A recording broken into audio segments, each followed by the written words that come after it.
up, guys? Christian Duke from StrengthAddicts.com, back with another great podcast tonight. Want to thank my great sponsors, Muscle Elements, makers of the truth. We were a finalist at ProteinWars.com.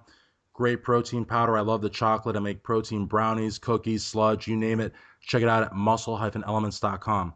Also want to thank my great sponsor, TokyoNutrition.com. Full line of supplements, everything from creatine, arginine to pro hormones. Check them out at TokyoNutrition.com. That's Tokyo with two Ks. Also want to thank myoatmeal.com. Over 22 billion combinations custom built by you. We put the customer in the driver's seat. You pick the bag, the type of oatmeal, what you're going to sweeten it with, the fruits, the berries, the nuts, everything. Check them out at myoatmeal.com. Use discount code SA15 and save 15% off. And finally, malebasics.com. Bodybuilding underwear. That's right, I said underwear. Not this underwear that falls to pieces, drenched in sweat with bad elastic. This is actually underwear created for athletes, by athletes, for athletes. Check it out at malebasics.com. So tonight, I'm really, really happy to present someone that, I've been following on IG for a while. Phenomenal physique, really, really good stuff on IG. Every day there's something really cool. You know what I mean? And so much more than just a physique. Someone that has a great personality, someone that has a lot to say. And I'm talking about NPC figure competitor Farida Loutfi. How are you today? I'm good. How are you? Pretty good, pretty good. Now, I was really impressed with you on IG, and in fact, today after you agreed to do this, I actually had to ask you what your name was because I only know you by your IG Instagram handle. So I think that's pretty cool. And I think nowadays everything really is all about Instagram. Even Facebook's taken sort of a passive approach. Everybody's about the IG because they like the pictures and the videos, and they just want to keep up to date with their favorite athletes. Mm-hmm. So as far as you go, like I told you, I have sort of my canned questions that I ask everyone. And my first one, and I really like this question because I think everyone has a different story for why they found the gym. So if you can kind of take us back to when and why you first got started weight training, whether it was for a sport or a transformation, like take us back to that point. Maybe share it with us. Well, to start off, I did play basketball for about 13, 14 years. But as for weight training, I started about 3 years ago. And honestly, I I lived with bulimia for a very long time in my life. And after learning, what goes behind weight training, not just training physically, but also with the diet, then your nutrition is the most important part of it, and obviously that helped me a lot with my bulimia because it taught me what I needed to know in order to get myself healthy and understand that I can do what I want to do and accomplish what I want to accomplish by doing it the healthy way, and that you don't need to have an eating disorder, or you don't need to have just genetics in general and that's it in order for you to look like a certain type. You actually do need to put in the effort one way or another, and mentality, it has a lot to do with your mentality as well. It's a big emotional roller coaster too. But that's basically what got me started. I wanted to overcome um, what I was struggling with, bulimia, and I wanted to be a lot healthier and do it for myself, really. And I think it's very commendable, and I think it's really courageous of you to have been able to find the gym and to have, been saved from that because I don't think that it's necessarily something that society offers a lot of help for. I mean, if you look at a lot of the fashion models or runway models, I mean, they really kind of have that sort of heroin chic look to them. And, it almost seems like, I mean, it's really, really strange, but it just seems like for some magazines, they might even be happy with you being like near death just to have that look. You know what I mean? And it's the fact that you were able to find salvation in the weights, I think is just like I said. I think it's very courageous and very very cool story. As far as competing goes, though, I think there's a huge gap there between people that go to the gym for whatever reason, make the transformation, find a comfortable spot physique wise where they are, maybe look in the mirror, maybe pose, that kind of thing, to then getting on a stage with, a panel of judges that are basically scrutinizing your every detail, an audience and lights on you. And I mean, I think that takes a certain type of person. I don't think most people can actually hack it, quite frankly. So I guess who or what inspired you to actually want to do that? Who, to want that life for yourself? Well, let me first start off by saying in the beginning, I told myself I did not want to compete. I did not want to stand up there and have, people looking at me and criticizing me when at the end of the day, you still worked so hard. Mhm. But you know what? After about a year of weight training and dieting, not really dieting, but changing my lifestyle, changing, how I eat, being a lot healthier and understanding what and how I was supposed to eat to accomplish those goals, I started to see so much progress in such little time just by tweaking things here and there. And so it really got me to thinking, okay, now I want more, and now I want more, and now I want more. And then it got to the point where I was like, you know what? I really do want to step up on stage now and see, it's not about them really looking at you and saying, oh, you didn't work hard enough, so you don't get first place. It's them looking at you and saying, you know what? If you work a little bit more on your shoulders, you can place even higher, to create that balance in your physique and to be able to better yourself. It really does help you better yourself. And that is how I started to think about it more. And then some people who have really inspired me. There are friends that I know who inspired me on that I've known since like high school who started competing as well. Family friends and just people that I've met who competed that I didn't even know that they competed, but I always admired their bodies, as well as professionals. Some of those professionals are an IFBB figure pro. Her name is Jessie. I don't want to botch her last name, but it starts with an H. She's Okay. amazing. Blonde hair. She looks incredible. There was Ashley Horner, Dana Lynn Bailey, of course. And as I kept going, there were so many more that I stumbled upon through social media and just even just going on Google and searching for um, fitness models and athletes and seeing their physiques and seeing their hard work and following their progress as well. So they've all helped inspire me a lot. That's awesome. And, really, I think social media in a very real way is taking the place of magazines. I mean, Muscular Development and Flex, they're still great magazines, but in terms of social media, they really just can't compete. I mean, like IG, you could find pictures and videos and just so much stuff, on a daily basis. And some of the names you mentioned too have like some beautiful, beautiful physiques, and they're all over social media, as you are as well. So I think that's very cool. When you were growing up, though, your early years, I know you had mentioned that you played basketball. I had read that I think your mom got you into that almost against your will at first, right? I think she put you in some kind of a competition or something like that. When I was a young kid in Florida, we used to play Hoop It Up, which was just, I don't know if you're familiar with that, but Yeah. it was a pretty cutthroat tournament. I mean, I think we made it to like the second round or something. We got like eliminated very quickly, but I've been playing basketball since I was like 5 years old in Optimist Club and playing for my school. But basketball, I think, is a pretty big departure from the physique based sports. I mean, there's not that dieting component. You don't have to be shredded, but at the same time, I still see a lot of the practice, the suicides and like all a bunch of the calisthenics sort of in line with the competing. So I guess what was it like playing basketball? What was your what were your early years like in school? Coming from Egypt, you came in a very how old were you? Like five, I four or was five? five. I was Yeah. I was about 4 or 5 years old. I was about to turn 5 years old when I came Okay. down here. So I mean, just what was that like? Coming to America. I mean, you're pretty much. I mean, I don't want to be disrespectful, but you're pretty much American. I mean, I think at 5 years old, I mean, I think you pretty much adapted. But I don't know. Maybe I'm wrong. I mean, culturally, what was it like? And just sort of talk to us about those years going up to high school. Well, it was hard coming down here. I do remember bits and pieces from when I was 5 years old. It's crazy. I remember crying my eyes out because I didn't want to leave what I don't, the only place I could call home at the time. But I guess since it was such a young age, Mhm. it was probably a little bit easier for me because okay, I came down here, a couple weeks later, it was like, okay, well, I'm good. I'm good. I've settled in. I started preschool, I was little, I was a baby. Right.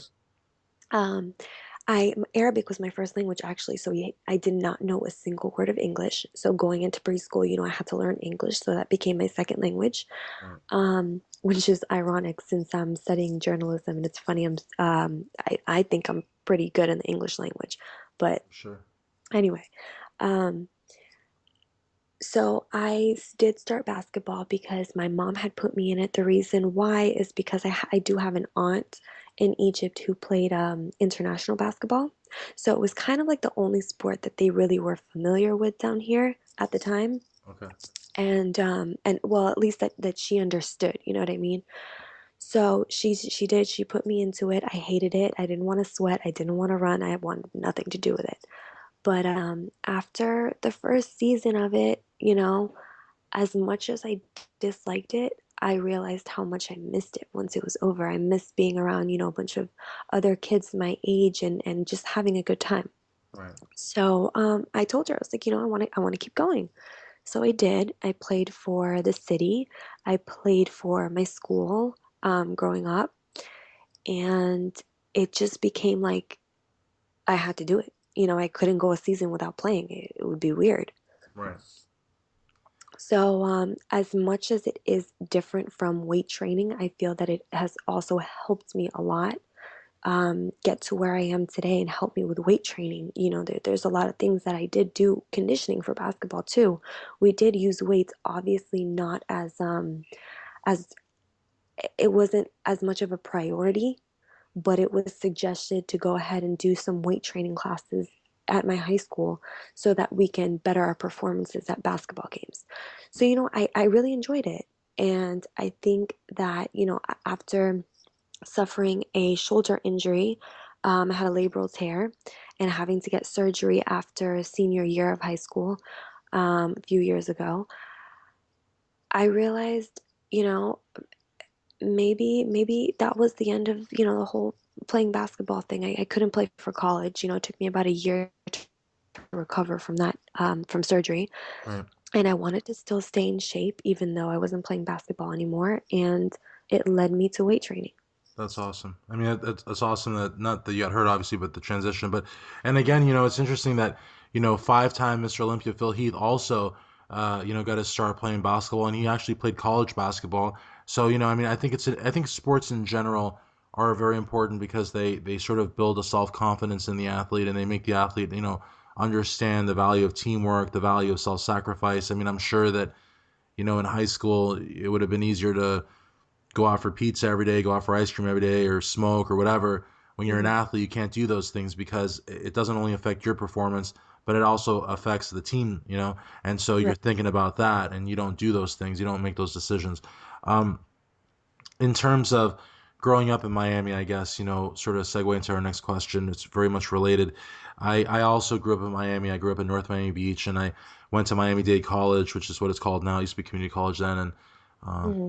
and I left when I was 22 for University of Florida and then later law school. But I remember Miami being sort of like a mini version of what it is today, and that's to say that it always was really big about money and flash and cars and what I mean, name dropping and this and that, and getting into clubs. But now it just seems like it's just so much more. I go to some of these shows and I'm just like, I'm in awe. I mean, by how much money competitors have and how much the fan base and social media. I mean, I guess what's it like? And I know you're in Pembroke Pines, I believe, which is like basically the suburb of Fort Lauderdale or Hollywood, but um, the South Florida vibe. What is it like? I mean, what in terms of I guess the fitness industry in terms of living there and is it as fast paced as it seems? Or, what how would you describe it? It can be very fast paced. I feel like this is the best thing about it, honestly, is the fact that it is so diverse. There are people from all over the world who come here and live here. And Right. I think that that is one of the most amazing things ever because you get to experience different cultures. You get to, which by the way, the culture question that you had asked me before, I'm sorry I didn't answer that. We actually have kept our, culture as much as we could by moving down here to America. Although, yes, we have, I guess, gotten comfortable in America, we have still kept, traditions and the whole culture in the background and just That's good. our education from back there, just Right. what we knew from our actual home. Like we still call Egypt our home. So Anyway, so there is a lot of different types of cultures down here in Miami, and the best thing is you get to learn about all those different cultures. You get to experience them. You get to even compare them. You know, you'd be surprised how such different cultures can be so similar to one another. That's the greatest thing about it down here. It is, yeah, it is fast paced, but sports, watching sports, for example, everyone's rooting for the same team. People come together a lot here. People, I feel, understand a little bit more, maybe because we are more diverse down here. Right. So, you know, I don't know. I feel like people down here just get along a lot more than, you Right. know, maybe people in other states who are a little excluded and don't get to experience different cultures and have that understanding. Hmm. Well, it's true. Yeah, a lot of states are very homogenous, and Florida, you've got Haitians, Jamaicans, Hmm. Arabs, you know, everything really. And I'm sure that at least a couple times people have probably approached you thinking you're Hispanic too, because I mean, I mean, you're beautiful, you're gorgeous, but like when I first saw you, I myself thought, is she Hispanic? I wonder where she's from, and then I found out you're actually, you're Arabic, so Egyptian, so. But yeah, it is definitely very very diverse. I mean, I do remember that. And there seems to be, they say that Florida, because I've lived in several states that are very big on shows. Michigan is a big NPC state. Hmm. So is Kentucky. But Florida, I think Florida is like one of the top three. I think they have like over 100 shows or something like that. It's insane. Hmm. So that's gotta be cool. And I think it has to do with the whole stereotype of Miami having a lot of, especially women, men and women, Hmm. but that they're always very fit and in shape. And the beaches, you'll have the Yeah. beaches right there. So of course, even on Christmas, you can go to the beach. So a lot of people do tend to take care of themselves and their bodies a little bit more because they know that they might be out there. They might, and it's a I don't want to give it I don't want to give it the name that it's a party area, but it is. Right. And there's a lot of models and a lot of celebrities that come down here and everything. And so I guess people just like to go along with that stereotype, which isn't always a bad thing because they are kind of keeping themselves in shape. Hmm. But, it's expensive too. No, I'm It, sure. It's definitely a very expensive lifestyle. And South Beach and Fort Lauderdale, Las Olas, all that stuff, and Coconut Grove. I mean, like you said, these are places where, there's models and celebrities, and I just have this whenever I think of Miami, Fort Lauderdale, West Palm Beach, that basically that I guess Southeast Florida vibe. It's just, I think of a lot of money and fast cars, and like you said, very very fit people. Like you said, like Mhm. almost like going to the beach is kind of like you're going there to swim and get sun, but it's also like sort of a casting call too. Like you never know if you're on the beach and you're Yeah, like ripped to shreds, you might be spotted by someone and hey, your life is going to change. You know what I mean? right. Um, in terms of, I guess in terms of competing, I just kind of segue, like pull away from the sandy beaches of Miami and Fort Lauderdale, because you're in Pembroke Pines, so I don't necessarily know if you're really more Miami. You're probably more like Fort Lauderdale, but I guess just sort of that South Florida vibe. It's But it's literally right in between Fort Lauderdale and Miami. yeah, pretty much. Yeah, you're like by Plantation and all that. Yeah, you're right in the middle. Yeah. Um, excuse me. But in terms of your competing, though, you've also transitioned. I noticed that I don't know if you did like one or two. I'm not exactly sure how many shows you did, but you started out in bikini, I believe, and then transitioned to figure. Which I see a lot of people doing that because they want to put on a little bit more muscle. Because in bikini, like you're supposed to be a little softer. Now Hmm. the IFBB and the NPC came out with a directive for 2016 where they're actually going to have the divisions pay a little bit more attention to that because Hmm. I started to see some bikini competitors that look like figure and some figure competitors look like women's physique and so on and so forth. But I guess, why did you make the decision to, transition from one division to the next? And also, what would you say are your, I guess, what's the biggest obstacle that you have in your contest prep and what comes easiest to you? Well, I honestly wanted to start out in figure. I did not want to compete in bikini, only because I've always admired that figure physique so much. And, I felt that for my body type specifically, I felt that I would feel better and look better in, the figure physique. But I did start out with bikini because the coach that I was working with at the time suggested that it was best for me to start out in bikini since I had never done a competition before and basically to take it little by little. And so I said, okay, if that, if that was the best, if that's the best thing to do, then let's just do that. So I did. I went ahead and I got ready for bikini competition. I did it. I it was, it was my first time being on stage like that. I was terrified and, I was literally shaking the entire time. But I did not. I honestly placed last. I did horrible, but Well, I let me looked. just interrupt you real fast. I mean, I've gone to a lot of competitions. I have a rule that, and this is why I'm really happy. I mean, I've worked for RX Muscle for a couple of years and other sites, but I'm happy to work for my own site and do my own thing because I've been to a lot of competitions where I've seen a physique that I find to be very promising, even if it's not exactly at the stage where it should be. But I see a lot of potential, and I've actually interviewed people that have come in dead last. I've done Mhm, this, and 6 months, a year, or even 2 years down the road, they're winning like every show in sight mhm, because they're not at the stage where they need to be, but I see the potential. And the big magazines, they won't interview someone that comes in dead last. Sometimes they won't even interview someone that comes in second because they're there to interview the winners, quote unquote. But I mean, I think placing dead last, and I didn't mean to interrupt you, but I think placing dead last is very, very good because it's a humbling experience and it really separates the true competitors from the posers. You know what I mean? If you're a true yeah. competitor and you place last and you come back, then you are who you say you are. But if you're only going to do it so long as you win, then you're just a poser. But that's all I just wanted to say. Right. No, I agree with you completely, and that's what I was gonna say as well. That even though I did come in last, it made me think. Well, I need to do better. I need to try harder. And I personally did not feel that I looked, that I looked that good. I know that I accomplished a lot by just getting on stage, and anyone who gets on stage, that's a huge thing. For sure. But I just, my own personal like looking at myself, I was like, I don't like this. This wasn't what I wanted to accomplish. This wasn't the look I was going for. But I'm gonna continue on and I'm gonna get there.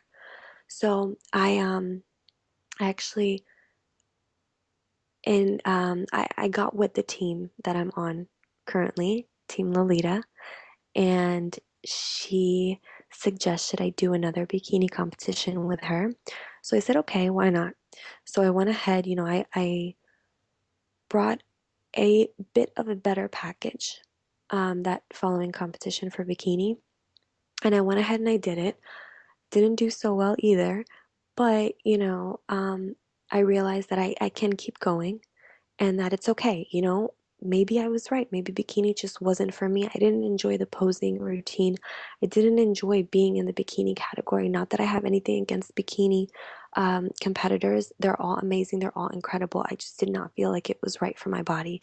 And I did get very discouraged and I did fall back.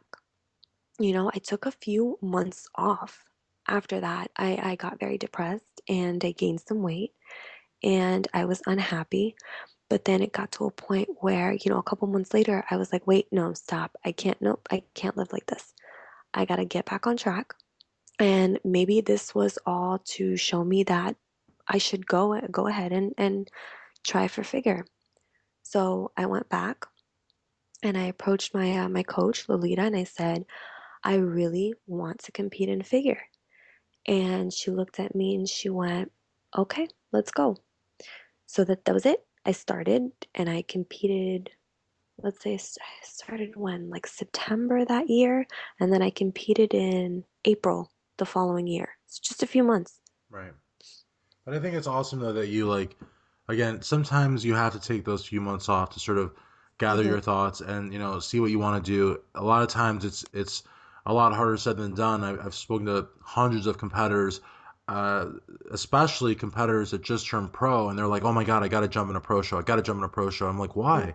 And they're like, well, because I got to show people that, I'm on the money, I'm like, just take a breather. Yeah. Your pro debut is really important.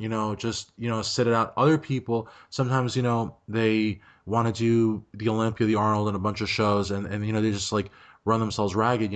As far as where you're at, you needed that time to just sort of see where you wanted to go. And one thing I really admire about women, and again, not to stereotype, but women, from my experience, when they work with a prep coach, they normally listen to that prep coach and they do exactly what that prep coach says. Unlike men, some from my experience again, will second guess the prep coach, might cheat, do stuff behind their back on the Mhm. diet or the prep or the supplement regimen, whatever.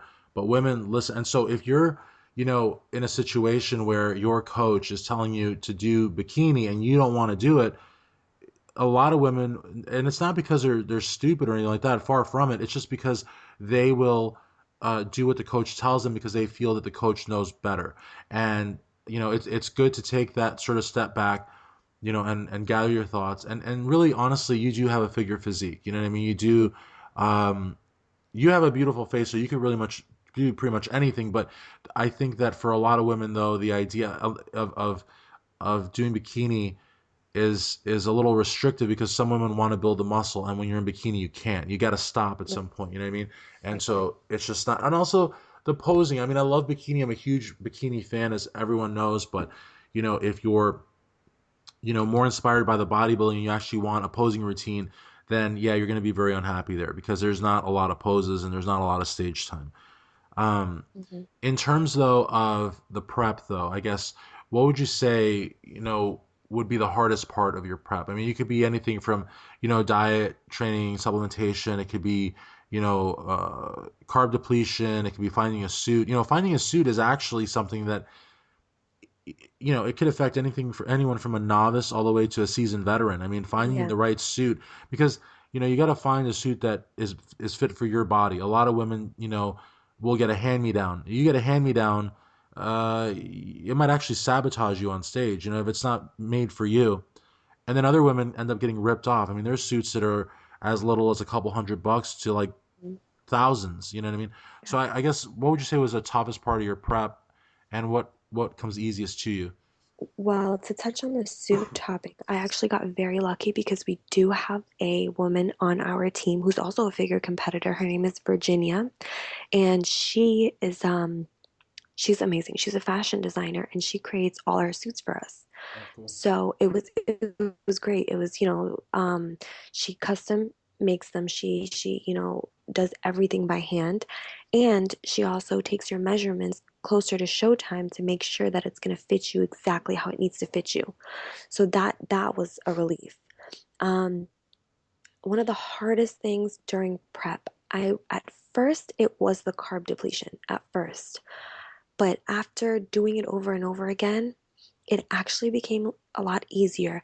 But the hardest thing that's always been the hardest, and I'm pretty sure will continue to be the hardest thing, is the dehydration phase. Okay. That is so tough when your mouth is so dry and you can barely even, you have cotton mouth. It's horrible. Mhm. But it's crazy. It's crazy the way your body transforms in those not even couple of days, couple of hours that you're dehydrating. That's the hardest.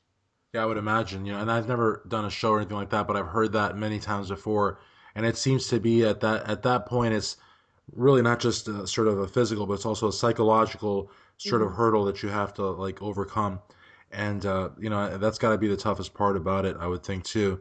I guess also one thing that I'm real curious about, and again, not to be sexist, but I do think that it is harder for a woman because of like the hormonal balance and other things to get shredded. You seem to get shredded very efficiently, and I guess my question is, how do you get to that level of conditioning? Is it a sort of a training thing? Is it a diet thing? Is it supplements like, I don't know, cranberries or eating asparagus? I mean, what, or is it a combination? I mean, how do you get yourself so shredded for the stage and for your photos?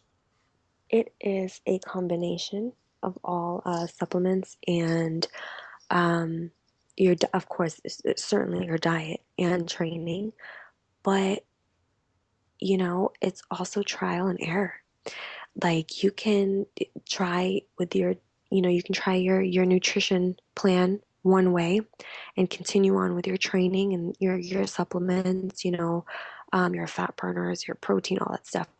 Um, but it might not work as well. So then you switch up your diet a little bit, whatever. I talk to my coach and she, tweaks my diet here and there. And then that will help a lot. The diet has so much to do with it. Of course, cardio is insane. It can be and it might not be. It also depends on where you are in your body, what you need to improve on, and I've learned that the more muscle that I built, the more shredded that I look when I do come down because more muscle you have, the more fat that you can burn off. Right. And that the more muscle that I built, the more shredded I've been able to get. For sure. Now, one thing that I liked is that you said that, you always talk to your coach, I would imagine, before making any changes to your diet, which I think is Yes. important. As far as cardio goes, now this is something I've never asked anyone before, um, but something I've been wondering about. Do you need, for example, do you need the statistical information that the machine gives you? In other words, do you need to go for 30 minutes and know how many calories you've burned, your heart rate and all that? Or can you just say, I'm going to go run on the beach today for 20 minutes? In other words, do you need that information or is it just a question of just, doing some actual cardiovascular exercise? Well, during prep, I personally need that information Okay. to keep myself on track.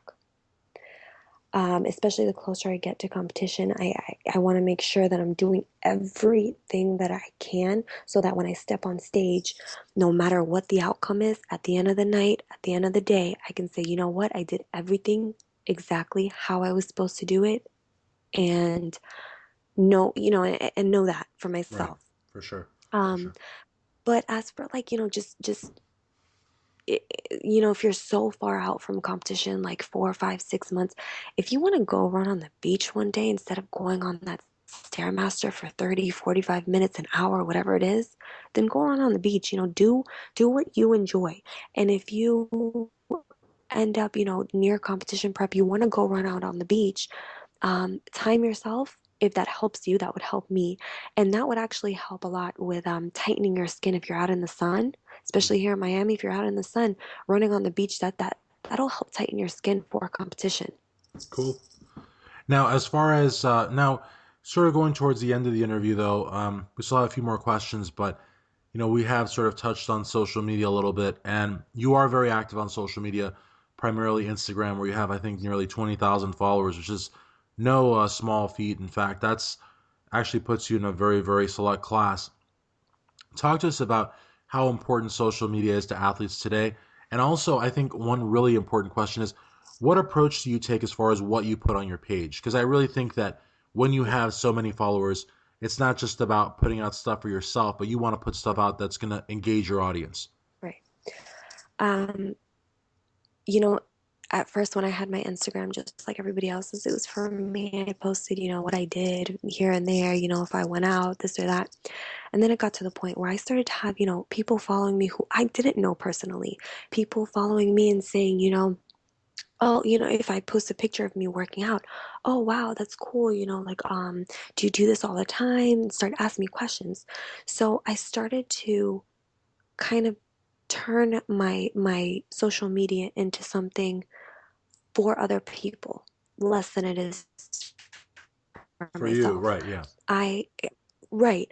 I cannot speak for other competitors or other fitness models and all that, but as for myself, all I want to do through my social media sites is to help motivate and inspire other people, to help them understand that, we all have tough times.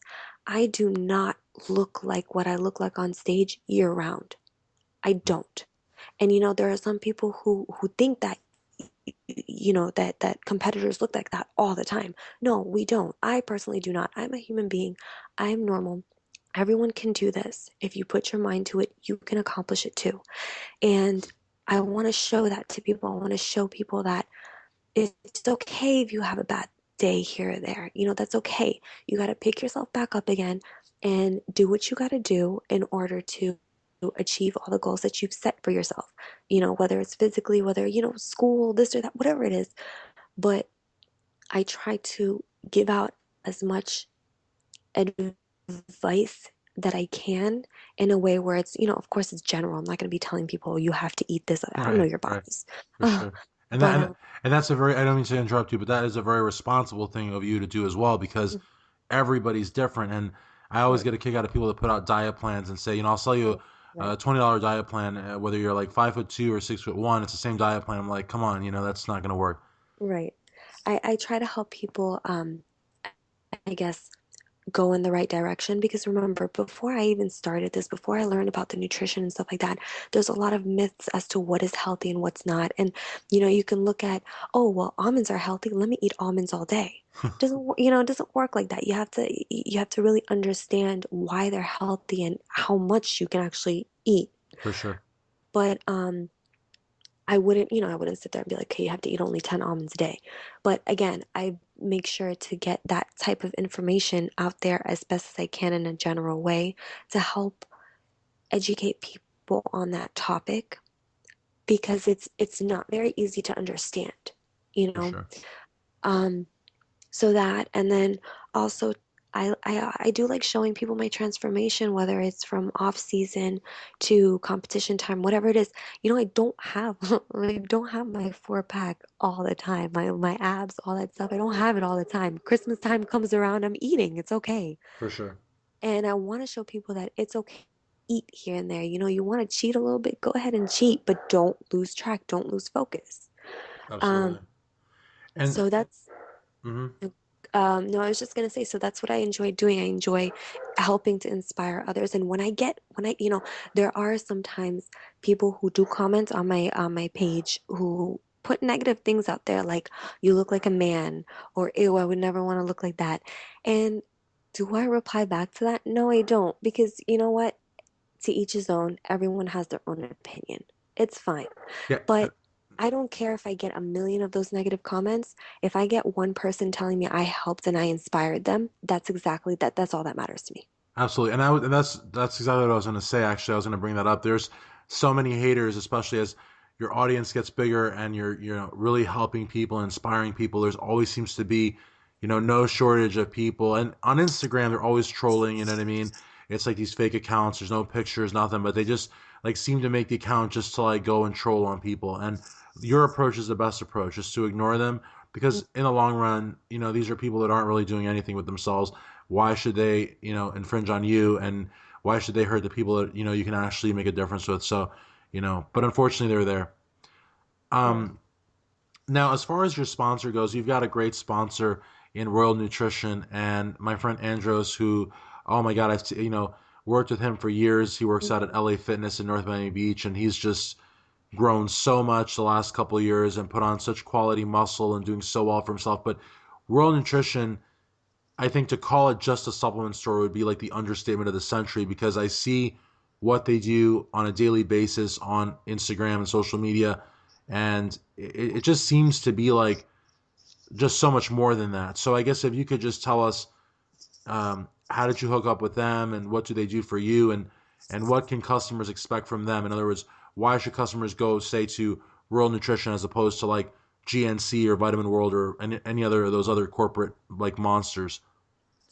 Well, first of all, Royal Nutrition is has been one of the most amazing things that have ever happened to me. Of course, including Team Lolita. Andros, it's funny that you mention him. I know him as well. He's amazing. He looks incredible. Um, well, they contacted me actually on Instagram. And how you get a lot of contacts on Instagram sometimes. Oh, you know, message me and we can work together on whatever. I For sure. tend to not really, because I don't know what that's about. I don't know you. I'm not Right. gonna, get involved in that if I'm not sure, what's going on there. But anyway, they approached me, and after I checked them out and realized that two of my Team Lolita teammates were sponsored by them as well, I said, let me go ahead and meet up with the owner and speak to him and see what's going on. That same day I went in and I spoke to him and we sat there and had great conversation about, you know, how we felt about competing and about supplements and everything. And that was it. We signed the contract right then and there. And it hasn't even been that long. It's been about 2, 3 months since I've been with them. But let me tell you, it is family. It really is family. Um, the owner is a certified nutritionist. And so there's a nutritionist on staff at the store, which is a huge help. Um, not only does he know supplements, but he understands what food does and what it does to certain people's bodies and everything like that. Um, he understands the supplements there very well. And all of the supplements there are tested, which means, for those who are wondering what that means that they're tested to make sure that they basically live up to their label, that they do what their label says that they're supposed to do. Yeah, I saw that video of you on Instagram. That's how I first saw you, Hmm. and I think you're a little bit off season. And let me just tell you something. Yes. Like, but let me tell you something. I actually prefer, and I'm not speaking here as like a judge of I'm not speaking here as a sort of a physique judge. I'm just speaking as a just as a person. I actually prefer that look of you just because in that look you look like, I mean, you look absolutely gorgeous. I mean, you look like somebody that would be modeling in a catalog. But I also like your physique on stage. But I guess what I'm trying to say though is when you made that statement, I was like, I had to call you out on it because I like just like this has got to be just like some just hot air advertising. But in fact, every product is tested, and that's great. And to have a certified nutritionist on site is not anything that you would ever have at any number of chain nutrition stores where you could be talking to like basically just some meathead, in a corporate T-shirt, and they'll sell you products based on, well, I'll get a kickback on this one, but I won't get a kickback on that one, and they don't really Hmm. know if they're on foot or horseback. So to actually have a certified nutritionist on site and to have all the products tested, I mean, I just think that that is just an amazing benefit to the consumer. Definitely. Now, as far as reading about you, I was able to do a little bit of homework on you, and I see that you have some really interesting hobbies, I guess you could call them. You're a writer and a photographer, and like Hmm. I told you off air, I really think that it's really important to have a well-rounded athlete, a well-rounded competitor, and writers are always celebrated in our industry. I'm a writer as well, but photographers, my gosh, there is definitely something that you don't hear every day. And photographers, I can't even tell you how much in demand they are, whether it's for MD, RX, Flex Online, NPC News Online, or just local promoters. Photographers are in very very high demand. So if you can share with us a little bit about your hobbies, what do you like to write about? What do you like to shoot? Tell us. Well, I Excuse me. enjoy I enjoy taking pictures. Um, everyone everyone loves taking their selfies and everything like that, but I really do. I love to capture especially candid moments. I feel like those are the most beautiful and just of course the most genuine photos. To just capture that moment and to save those memories for people. Right. And so I have, done a few shoots here and there. I actually did a photo shoot for myself by setting a timer on the camera with a tripod and all that stuff. It was pretty cool. Um, but I just enjoy it. I enjoy it, and I went to school for it, and in school for journalism as well for my writing to better that and to, you know, keep going with writing and with journalism and all that. Um, it's just the two things that I've been best at growing up. I tried taking the the math and science route and that didn't work too well and I didn't enjoy it. I enjoy photography, I enjoy writing, and I just said, let me just follow my passion for that. Awesome, absolutely, and they're two very very beautiful hobbies, and I think as time progresses, your physique is going to continue to evolve. One day you'll probably have a pro card, and just to have the ability to write articles, write stories, that kind of thing, and do photography. I mean, it's all going to tie in together. You know what I mean? And also, if you have any interest in acting, also. I mean, down the road, I can't tell you how many. I'm not going to say you're going to be like Arnold or something like that, but I can't tell you how many people I know, for example, there's like Joe Thomas, there's Mike O'Hearn, There's Kali Muscle. I mean, they're SAG. I mean, they're in the Screen Actors Guild, and they're card carrying union members. And Rich Piana is another one that I know, and they make residuals off. They do commercials. They do parts in movies. Rick Drazen, who was Arnold's training partner, a good friend of mine. Yeah, Mhm. he's been in countless movies and continues to do so. So, I mean, there's certainly there's a lot of overlap with creative sort of hobbies and our sport. You know what I mean? Writing, photography, acting. So it's all going to tie in for you, and I know that's going to happen. Now, the last question I have, though, because we're just 17 days into 2016, what plans do you have for this year, both on and off the stage? And of course, finally, the most important question: who would you like to thank for where you are today? Well, my two biggest goals for 2016 are one, to graduate because I am a full-time student, and two, to hopefully earn my pro card for figure this year. Absolutely. You And then, as far as who would you like to thank? Okay, there's a lot of people.